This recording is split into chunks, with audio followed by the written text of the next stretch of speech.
अनामिका, जिला औरंगाबाद, प्रखंड कुटुंबा से प्रजा सुरक्षा दल की सदस्य हूँ। मैं हमारा चुनाव चिन्ह कंप्यूटर छाप है। मैं आशा करती हूँ कि आप सभी हमें कंप्यूटर छाप को भारी मतों से विजय प्राप्त कराएंगे। हमारा हमारा प्रजा सुरक्षा दल यानी कंप्यूटर छाप है। अगर हम आपकी सेवा में करने आएंगे तो हम आपके लिए बहुत सी बदलाव लाएंगे। यहाँ पे जो आज तक नहीं हुआ, हम इस प्रखंड पे विकसित प्रखंड बनाने के संभव करेंगे। यहाँ पे जितने नेताएं आए जिन्होंने आज तक जो काम नहीं किया, मैं वादा करती हूँ कि वह सारे काम को मैं साकार करके दिखाऊंगी। अगर आप सभी ने मुझे सेवा का अवसर दिया तो सबसे पहले मैं यहाँ स्त्री शिक्षा के स्तर को ऊंचा करूंगी। हम इस प्रखंड में पूरे भारत की ही बात करें तो लड़कियों को प्रारंभिक शिक्षा भी नहीं दी जाती है, जिसके कारण वह किसी भी देश के ऊपर बेरोजगारी का प्रभाव ज्यादा होता है। अगर आपने हमें भारी मतों से विजय प्राप्त कराया और सेवा का अवसर दिया तो यहाँ की चिकित्सा व्यवस्था को एकदम ऊंचा स्तर पर करूंगी। हम सभी जानते हैं कि यहाँ पे इस प्रखंड में या फिर कोई भी छोटे मोटे गाँव में छोटी से छोटी बीमारियों का भी सही इलाज नहीं करा पाते, जैसे जॉन्डिस, टाइफाइड। क्या इन छोटी बीमारियों का इलाज यहाँ संभव नहीं है? सारी बीमारियों का इलाज संभव है। हमें सिर्फ अच्छे डॉक्टरों, नर्सों और वेडों की जरूरत है। अगर यहाँ पे अच्छे डॉक्टर होंगे तो जिस बीमारी का इलाज कराने के लिए हमें दूसरे शहर, दूसरे नगर में जाना पड़ता है, वो यहाँ पे होगा, जिससे हमारे पैसे भी बचेंगे और समय का अभाव के कारण उन जो मरीज होते हैं उन बीमारियों के उनका मृत्यु भी हो जाती है, तो वो मृत्यु से बच सकते हैं। यदि आपने मुझे सेवा का अवसर दिया और मैं भारी मतों से विजय प्राप्त करती हूँ तो यहाँ की स्वच्छ भारत, इसे स्वच्छ बनाने की कोशिश करूंगी।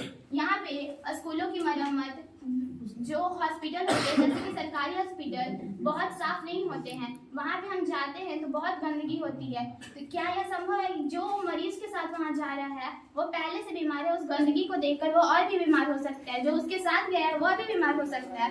तो हमें साफ सुथरा करना हमारी आदत है, हमें खुद साफ स्वच्छ करना होगा, वहाँ पे कोई और साफ नहीं करने आएगा, तो हमें उसे साफ करना होगा। हमें पानी की सुरक्षा, हमें सभी लोगों को कम से कम स्वच्छ पानी तो अवश्य मिलना चाहिए। हम सभी जानते हैं कि सभी जगह भी पानी की व्यवस्था सही नहीं है। बहुत लोग पानी के अभाव से जूझते रहते हैं। उन पानी के अभाव का कारण है यहाँ पे सही पानी की पाइपलाइन नहीं है।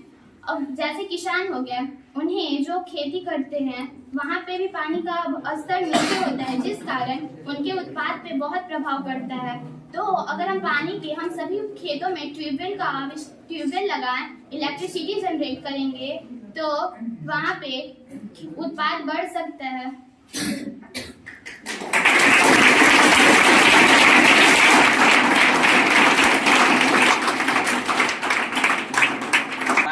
कैसा हो? हमारा नेता कैसा हो? अविनाश भैया जैसा हो। हमारा नेता कैसा हो? अविनाश भैया जैसा हो। हमारा नेता कैसा हो? अविनाश भैया जैसा हो।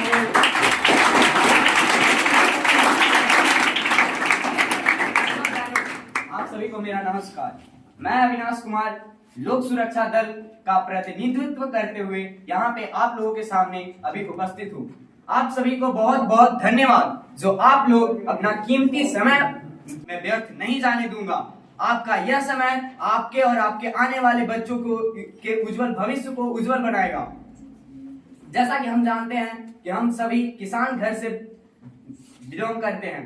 हमारे घरों की इकोनॉमिकल कंडीशन उतनी अच्छी नहीं है जितने और घरों की होती है, तो हमारा जो पूरा का पूरा आय, जो जहां से हमारा मुख्य इनकम स्रोत है, वो खेती पर निर्भर करता है। और आज खेती की कंडीशन क्या है वो मुझे बताने की जरूरत नहीं है, वो आप सभी लोग जानते हैं। जब किसान का फसल उपज होता है तो वो खुश होता है, लेकिन वो खुशी कुछ ही महीनों के बाद उससे के चेहरे से हट जाती है। क्यों? क्योंकि जो पैसे वो फसल को बेचकर कमाता है वो कुछ ही महीनों में खत्म हो जाते हैं। इसके कारण से वो अपने बच्चों को अच्छी शिक्षा नहीं दे पाता है। और इतना ही नहीं, आज लोग छोटी सी जमीन के लिए पोखरा, जो कि गांव में होता है तालाब, उसको भर दे रहे हैं, जिससे कि जो कनाल नहर से पानी आता है वो खेतों तक नहीं पहुंच रहा है। लोग सरकारी जमीन को अपना कब्जा कर उस पे पोखरा को भर दे रहे हैं और इसकी वजह से लोग जमीन के पानी का इस्तेमाल कर रहे हैं, जिससे कि जमीन के पानी का स्तर नीचे गिरता जा रहा है। और इसी के कारण से जब गांवों में पानी की कमी हुई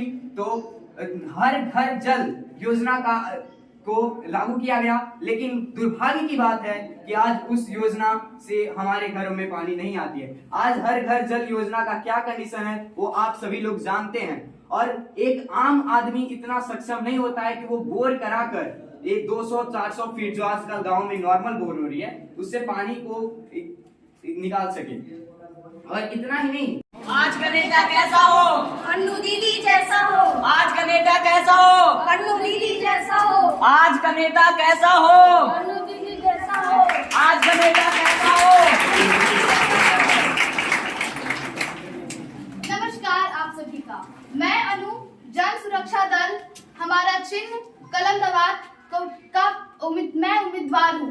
और मैं आप सभी अपने कीमती वक्त को निकाल कर हमारे समक्ष उपस्थित हुए हैं।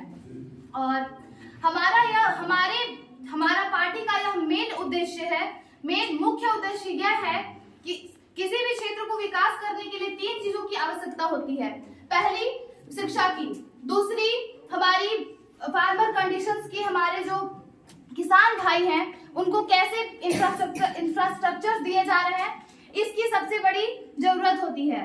तीसरी, हमारे घर में कैसी फैसिलिटीज प्रोवाइड की जा रही है। सरकारें तो बहुत सारी फैसिलिटीज को प्रोवाइड करती हैं, लेकिन वो जनता तक नहीं पहुंच पाती है। हमारा काम है उस फैसिलिटीज को जनता तक पहुंचाना। हमारा काम है हर एक फैसिलिटी को, हर एक वो समस्याओं का समाधान करना जो और भी पार्टीज के लोग नहीं कर पाए हैं। हम इस बात पे मुद्दा नहीं करने आए हैं कि कितनी पार्टी आई और कितनी पार्टी गई। हमारा मुद्दा सिर्फ ये है कि हम क्या करेंगे। हम आपसे वादा करते हैं कि आप सभी की हर एक समस्याओं पे काम किया जाएगा। ऐसे बहुत सारे समस्याएं हैं जिस पे लोग बात नहीं करना चाहते।